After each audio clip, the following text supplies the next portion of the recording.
बिस्मिल्लाहिर्रहमानिर्रहीम। मौलाना साहब जुमे के खुतबे में जज्बाती तकरीर कर रहे थे।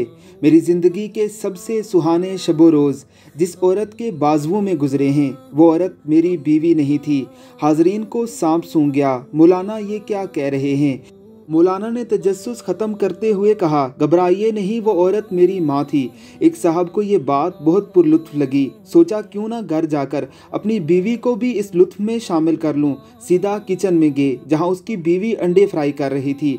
साहब ने कहा, तुम जानती हो मेरी ज़िंदगी के सबसे सुहाने शबो रोज़ जिस औरत के बाजुओं में गुजरे हैं वो कम अज़ कम तुम नहीं थी। 4 दिन के बाद जब इन साहब के मुंह से पटियाँ उतारी गई, बड़े ही दर्दनाक लहजे में बोले, मौलवी तू ये चंगा नहीं कीता। कापी पेस्ट से ग्रेज करिए। कापी पेस्ट हर वक्त हर जगह हर मुकाम पर मुनासिब नहीं होता।